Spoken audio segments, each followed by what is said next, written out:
நாம் கண்களை மூடி செவிக்கலாம். கிருபையுள்ள நல்ல ஆண்டவரே, மீதம் இருக்கிற வேலையில தேவன் எங்களோடு பேசுகிறார். என்னுடைய இருதயத்திற்கு ஏற்ற வார்த்தை வேண்டாம் தகப்பனே. நீர் எதை விதைக்க நினைத்தீரோ அதை எங்களுக்கு தருபடிக்காக செபிக்கிறோம். இயேசுவின் நாமத்தில் நல்ல பிதாவே, ஆமென். இயேசு சொன்னார், நான் போகிறேன், தேற்றரவாளரான பரிசுத்த ஆவியை உங்களிடத்தில் அனுப்புவேன். அவர் இந்த உலகத்திலே நன்மை தீமை அறியத்தக்கதாக வழி நடத்துவார். பிள்ளைகள் படிச்சுட்டு போறீங்க, படிச்சது மறந்துருச்சு, ஒரு குட்டி ஜபம், ஏசப்பா எனக்கு ஞாபகப்படுத்துங்க அப்படின்னு. அப்பொழுது நம்முடைய இருதயத்திலிருந்து ஞாபகப்படுத்துறது யாரு? பரிசுத்த ஆவியானவர். நம்ம ஒரு இடத்துக்கு போறோம், அந்த இடத்துக்கு போகாதேன்னு சொல்லும். உலகம் அதை மனச்சாட்சின்னு சொல்லு. நம்ம என்ன சொல்றோம்? பரிசுத்த ஆவியானவர் நமக்குள்ளே கிரியை செய்கிற மனச்சாட்சின்னு சொல்லு. பரிசுத்த ஆவியானவர் இடம் கொடுத்தா பரிசுத்த ஆவியானவர் நம்மிடையே பேசுவார். அப்படி என்றால் இயேசு பரம் ஏறும்போது சொல்லுகிறார், கலிலேயராகிய நீங்கள் ஏன் வானத்தை அண்ணாந்து பார்க்கிறீர்கள்? இயேசு எப்படி எடுத்துக்கொள்ளப்பட்டாரோ அப்படி திரும்ப வருவார். இயேசு சொல்றார், நான் போகிறேன், என் பிதாவின் சித்தத்தை நிறைவேற்றிவிட்டு போகிறேன். நான் போனாலும் தேற்றரவாளரான பரிசுத்த ஆவியானவர் உங்களை சகல நற்காரியங்களிலும் அவர் வழி நடத்துவார். யார் வழி நடத்திட்டு இருக்கிறாங்க? நம்மள பூமியில பரிசுத்த ஆவியானவர். பரிசுத்த ஆவியானவர் தான் இந்த பூமியில நம்மளை வழி நடத்திட்டு இருக்கிறார். இயேசு மேலிருந்து நம்மளை பார்த்து கொண்டிருக்கிறார். பிதாவின் இடத்திலே வாக்கு கடங்கா பெருமூச்சோடு வேண்டுதல் செய்து கொண்டிருக்கிறார். இயேசுடைய வேண்டுதலை கேட்டு பிதா தாமதித்துக் கொண்டிருக்கிறார்.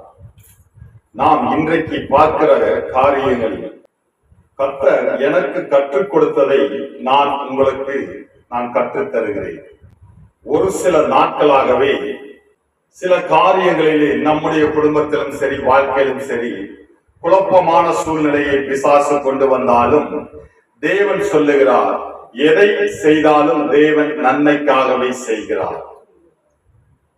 யோபுவுக்கு கொப்பள வந்தது, சொறி வந்தது, சீல் வடிந்தது. அவருடைய மனைவி சொல்லுகிறார், தேவனை தூஷித்து ஜீவனை விடு என்று. அவனால பார்க்க முடியல, கணவன் படுகிற பாட்டை பார்க்க முடியவில்லை. அதனால நீ தேவனை தூஷித்து உன் ஜீவனை விட்டு விடு என்று. ஆனால் யோபு சொல்லுகிறான், கர்த்தரிடத்திலே இருந்து நன்மையை பெற்ற நாம் தீமையை பெற வேண்டாமோ? அப்படி என்றால் தேவன் இரட்டிப்பான ஆசீர்வாதத்தினால் ஆசீர்வதித்தார்.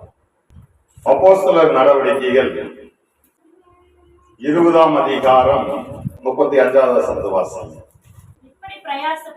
இப்படி பிரயாசப்பட்டு பலவீனரை தாங்கவும் வாங்குகிறதை பார்க்கிலும் கொடுக்கிறதே பாக்கியம். இன்னைக்கு திருச்சபையில எப்படி வாங்குறது மட்டும்தான் இருக்கு, கொடுக்கிறது அநேக சபைகளிலே இல்லை, அநேக ஊழியரிடத்திலே இல்லை, அநேக விசுவாசிகளிடத்திலே இல்லை. அதனால் தான் வேதம் சொல்லுகிறது, வாங்குகிறதை பார்க்கிலும் கொடுக்கிறதே பாக்கியம். எதை நாம் வாங்கினாலும் விலை கிரயம் செலுத்தி வாங்க வேண்டும். சும்மா வாங்கினால் அது பிசாசினிடத்திலே இருந்து வந்தது. கர்த்தர் எதையுமே சும்மா வாங்கவும் மாட்டார். கடைசியாக யாரை வாங்கினாரு? மனுஷனை வாங்கினார். எப்படி வாங்கினாரு? தன்னுடைய சொந்த ரத்தத்தை விலைக்கிரயமாய் கொடுத்து வாங்கினார். எதுவுமே கர்த்தர் சும்மா வாங்க மாட்டார். சும்மா செய்யறதுன்னா அது பிசாசனுடைய வேலை. இங்கு சொல்லப்படுகிறது, வாங்குகிறதை பார்க்கிலும் கொடுக்கிறதே பாக்கியம் என்று.